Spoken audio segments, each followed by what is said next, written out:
Fortnite just dropped some major leaks about the new season, including multiple new POIs, a Fortress of Solitude. I'm pretty sure we're going to get one of these map changes mid-FNCS though. We also have one of the most ridiculous items I've ever seen, a portal that you can just throw and walk through in both directions. We also have confirmation of when tournaments are coming back, which I don't think is going to make too many people too happy, but we have a lot to talk about. Let's jump into it. Let's kick off talking about the new leaks we have today and what they've now confirmed about some old leaks. So we had old leaks of new map changes we were going to see in the season, which are now 100% confirmed. So we were told Mars Meadows was going to turn into the Fortress of Solitude. And now that we have Superman being leaked today confirmed, this pretty much guarantees this. So at some point in the new season, Mars Meadows is going to turn into Superman's POI with the Fortress of Solitude. Then we have Seaport City turning into Utopia City. This is going to be themed around the whole superhero vibe. And then Shining Span is going to be the Utopia biome. So it's going to expand outside of Utopia City. Now, I said in a previous video that this was looking like it was going to be a superhero season with no collabs. It wasn't going to be DC themed, it wasn't going to be Marvel themed. It looks like I was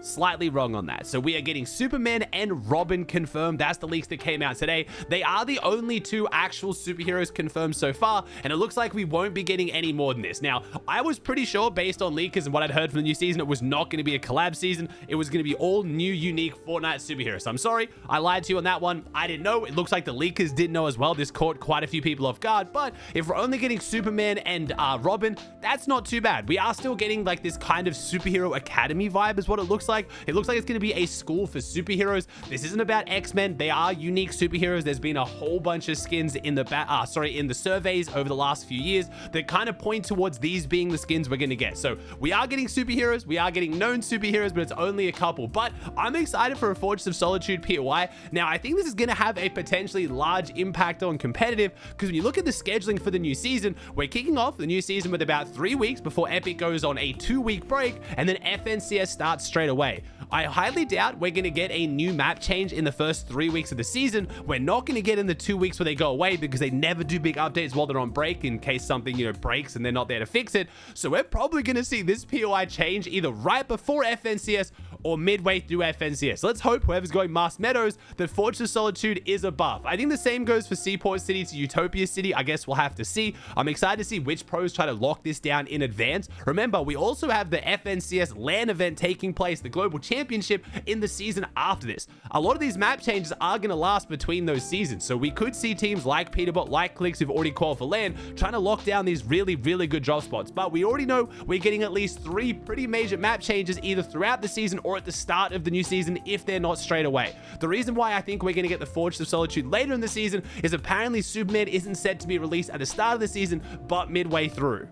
This Superman and Robin leak also means we now know some of the items and weapons we're getting in the new season, because we had Bloodson tweet out there is new superhero items for next season. Leakers found some proof on the files. I heard of these powers coming. There are 7 in total. He mentioned Robin and Superman, which are now confirmed, which means these next few are looking even more likely. So I definitely want to talk about them. We have a Storm portal, which is you placing a 2-way portal. This sounds insane. If you thought that the void mask was cool where you threw it out and then you could jump to it, I thought that was such a cool item and such a cool concept for Fortnite. We have a 2-way portal. Now this would be like the game Portal, or like we have in Marvel Rivals with Doctor Strange. You can set up a portal and then just walk through it to be in a new area. I guess kind of like Splitgate. I don't know if you're gonna be able to come back through the portal. I'm trying to think of how many ridiculous capabilities this has for competitive Fortnite and Fortnite in general. Obviously the main one being phasing through walls. You can just get inside a box, but as far as mobility goes, this is something that you can shoot at range. It's gonna be insane. You shoot, like let's say the bottom of high ground, let's say they're topping out on high ground, you shoot the bottom of that and then you shoot your wall and you can just walk through and you're on high ground. Like, this is going to be absolutely absurd. I have no idea how they're going to balance it. I'm super excited for it. Personally, I am a little bit scared though. Games like Splitgate that have, had this as a major function do get a bit overwhelming and really confusing. And personally, I feel super motion sick trying to play games that have portals. That's definitely just a me issue, but I'm excited to see how Fortnite balances it. This would definitely be a unique item and a piece of mobility we've never seen before in the history of Fortnite. So very, very excited to see how this goes, but a little bit worried.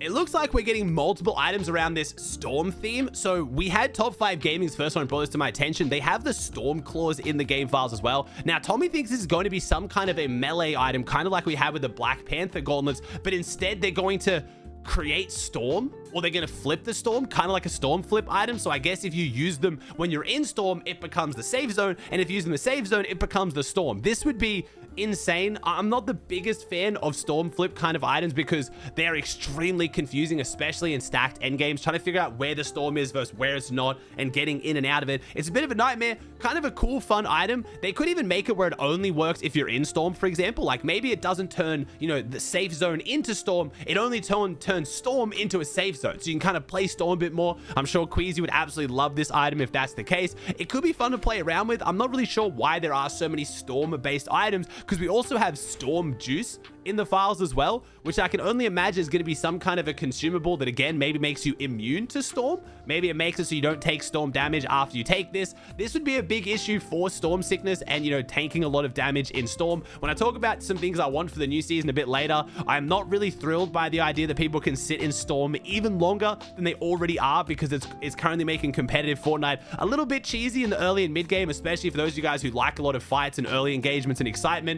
If half the teams are in storm, they're not fighting. That's why they're in storm. So not super thrilled, but I could be completely wrong. Storm juice could be something entirely different. I'm just guessing here. And again, Top 5 Gaming Tommy also had similar kind of predictions for how this might work. So it seems like a lot of people are thinking down the same lines, but this could be something different. I haven't seen any leakers to actually suggest or talk about what this is doing in the game files. Most of us are just guessing right now.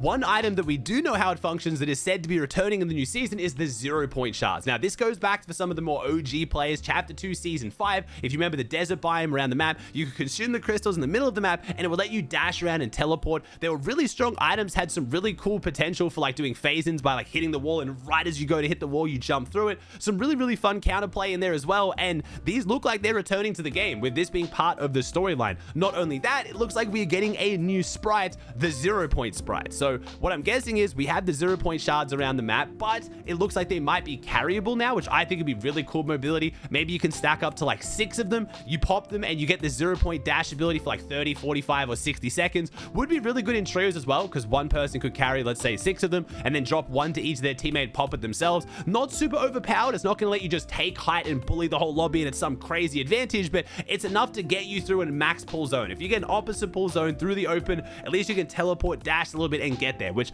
I'm really a big fan of items like this in the meta, which aren't super overpowered. They're not like shockwaves or a shockwave hammer or anything absolutely crazy, but they are good to have so you don't have to just run through the open. So having them potentially be a carryable item that you can stack in your inventory, and then also a 0-point sprite, which would be really good for trios. I'm imagining you throw it down and it gives your whole team the 0-point effect, would be awesome. I really want more of these trio-based mobility items as well, like the Fizzberry jar. It wasn't super strong. It was enough to give you a bit of a boost, so one person carries and everyone gets mobility. I'm a huge fan of these items, and I really like that Fortnite is committing more and more down the sprite route. Now, unfortunately, water sprites have been out of competitive for this entire season, and they haven't been brought back yet. So unfortunately, the sprites do cause some effects and some bugs. So hopefully they can iron that one out for the 0-point sprite, because I do really want more sprites in the game in general. Having extra mobility and meds lying around the map, I think, is really good for competitive, especially for teams that are on more shambles splits, or maybe you have a rough off spawn, and there's a kind of a way to bring your mid game together if you're IGLing and picking things well. So I'm really excited to see them bring back the 0-point items. I was a big fan of these in the past. Now, an item we've had in the past that I did not like was the goo gun, and it looks like there are leaks this is going to be added back to the game, or some kind of variant of it. So Blortzen again talking about some new things that got added to the files, including the storm claws, which we talked about, but also goo red.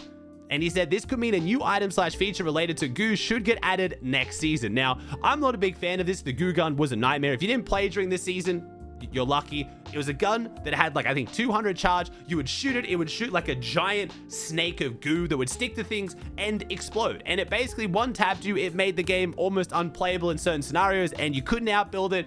All the goo phased in, and it led to a whole bunch of terrible memes about getting gooed. Now, yeah, I don't really know what to say about this one. Hope it doesn't come back. If it does, I hope it's only in pubs. This is one of those things that has me really excited for what Fortnite did recently. Like I already made a video of talking about how they're splitting what is in ranked and what isn't in ranked, because this is the kind of item that could absolutely ruin ranked battle royale, when right now we really need the ranked battle royale playlist to grow. This is kind of like in the category of sticky launcher for me. If you don't like using it, which is a lot of people, it is an absolute nightmare to verse, and you pretty much cannot avoid it. So if this is in the meta and it annoys you, you're gonna die to it almost every time until you rage quit. So really, fingers crossed this leak is wrong, or if they do add it back, it's not as broken, or they just stick it in pubs for casuals to use, because I want this as far away from competitive as possible. With the Robin leaks, it looks like we do have even more evidence. We're going to be getting the Batman mythics back in the game again. We had the Batarang and then the Batman grappler. Now the Batarang, I don't really care too much about. It wasn't that strong. Just throwing an explosive item was a little bit but the Batman grappler, I am a huge fan of. This is when we had the Gotham update. I think it was in chapter 1, wasn't it? When we had the Gotham City, and that's where you got the Batman grapple item. The reason why I like this is because it's not super overpowered for taking height or reducing the skill gap of the building fights, but it does actually have really, really good mobility. So you use the grapple, you pull, and then you glide a little bit. This is kind of like when we had the grapple blade in chapter 5, season 1. It's one of those items that I think is extremely healthy for the game because it gives you mobility to get around the map. It lets you, disengage or engage a fight, but it doesn't get you just a get out of jail free card where you instantly jump on top of someone's head, or you can instantly just run away. If you use this wrong, you're going to get absolutely beamed. If you use it to try and jump on someone, they're going to get first shot priority. So I think it's a really, really balanced piece of mobility, and it is a solo mobility item. I'm hoping we're going to get solo cash cubs this next season, which I'll talk about in a little bit, but I do like, even in trio metas, having good solo mobility items that at least one person can carry, but then still have those kind of trio mobility items like the 0 point, which we already talked about. I think those are really balanced, but it's not something, again, like shockwaves where it's super cheesy. You can just destroy someone's entire game and there's no way to counterplay it. So huge fan of the Batman mythics coming back potentially. Again, I'm guessing they're going to be themed around Robin, so maybe they'll be reskinned or changed a little bit, but if they make it into competitive, I would not be mad at all. So overall, as far as the leaks look so far, the new season's looking pretty solid. Obviously, there's a lot that can change. We don't really know what's going on with the main weapon loot pool. I'm pretty sure it's going to be mostly weapons we had before the Star Wars season. So we're going to have the Sentinel pump shotgun, we're going to have the Hollow Twister AR, things like that, with maybe a few items mixed in. I don't think we're going to get an entirely new loot pool as if it's a new chapter.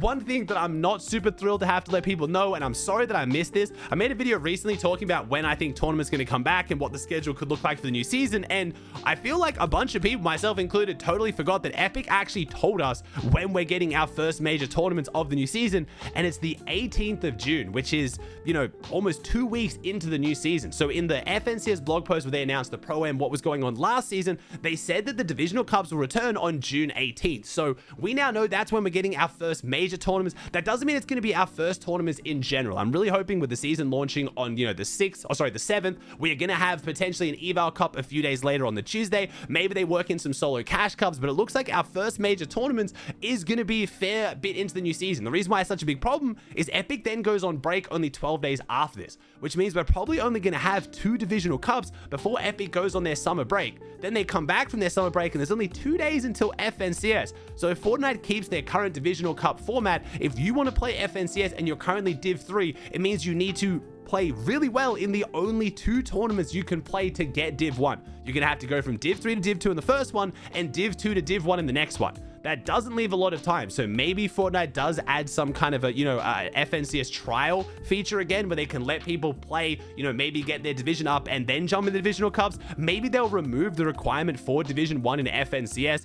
It's been pretty unanimously disliked. Most of the pros don't really care. They're going to be able to make it out of opens anyway, but a lot of the up-and-comers and people who just play competitive for fun, saying they're missing out on the major tournament each season, they know they're not going to make it out of round 1, but they still like to compete and have some fun anyway. So maybe Fortnite has listened to those concerns and they're going to be taking the Divisional Cup format out of FNCS. I don't know, but I do have to be the bearer of bad news. We aren't getting at least a Divisional Cup until a little bit into the new season.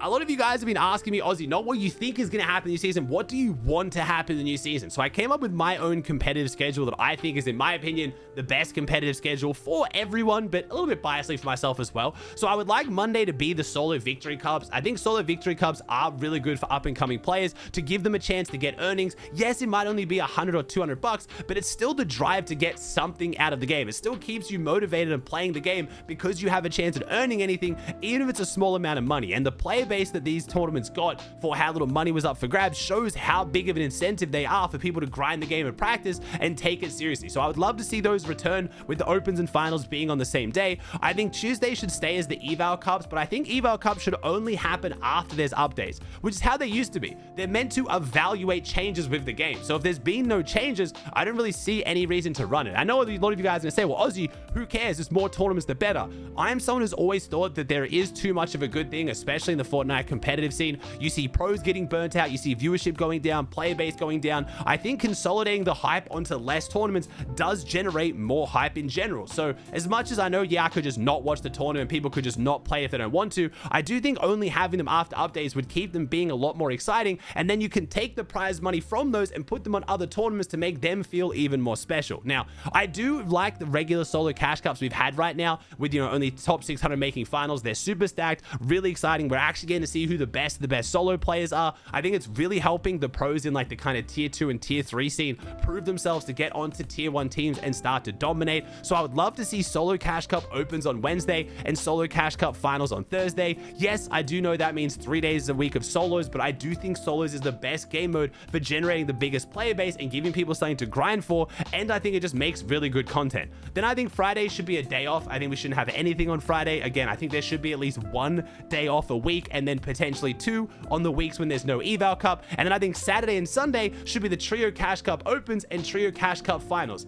Yes, I don't think the trio cash cup should be 3 days long for div 1, but I do think it should be 2 days long for div 2 and 3. So hear me out. I would imagine that Saturday would be the opens for div 1 players, and then it would be day 1 of the opens for div 2 and div 3, and then while the div 1 players are playing finals on Sunday, because they only have 1 day of qualifiers, then div 2 and div 3 would have their second day of qualifiers. This means div 2 and div 3 players get more games to practice, they get more games against players of their own skill, so it's helping develop the up and coming players. But then it means div 1, where they just qualify in 1 day anyway, don't have a random day that's completely useless, the viewership sucks, no one plays it because it's kind of irrelevant. If you consolidate div 1 down to only being 2 days, it would make the open day 1 way more exciting, it would keep the finals exciting, and then it would give the pros an extra day off that they currently don't have that's being used on just a random nothing tournament.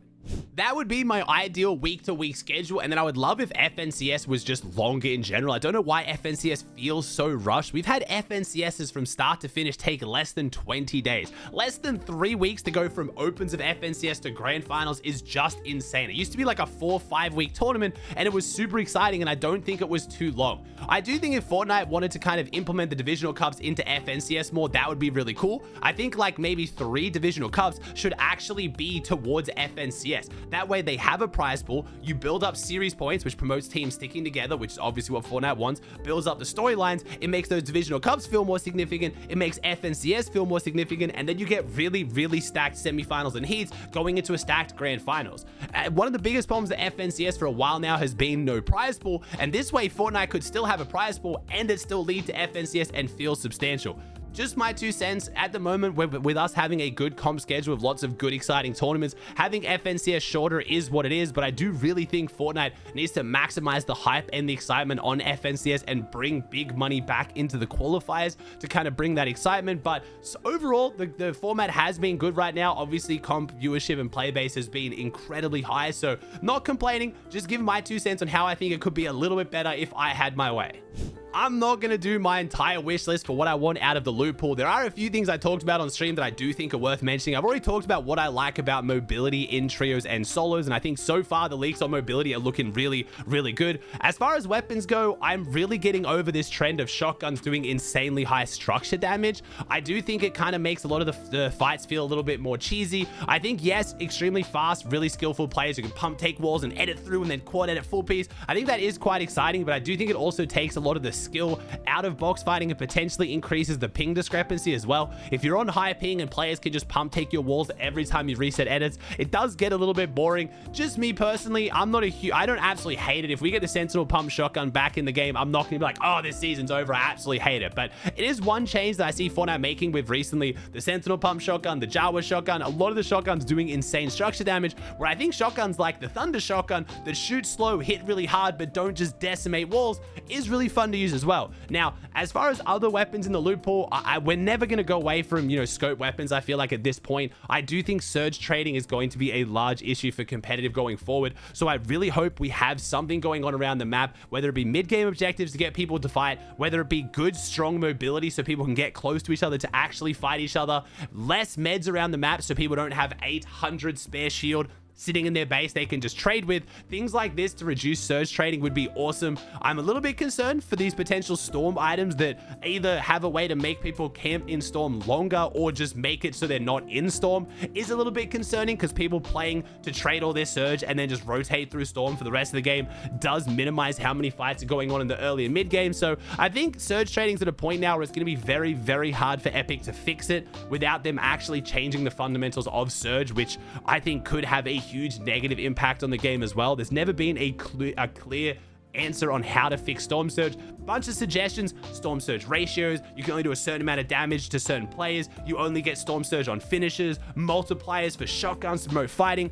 All of these are decent suggestions that do have some big flaws when you look into them more and more. So I think Fortnite needs to go about it a different way. Storm surge as is okay. You need to incentivize fighting, or you need to force people to fight, whether that be by giving them weapons that allow them to fight rather than just trade their surge. Like I said, infinite mobility and things like that in Chapter 5 Season 1. Not enough meds on the map so they can't just trade away all their surge, or some kind of a mid-game objective, whether it be caches, the island, or things that encourage people to fight and make it worth fighting for.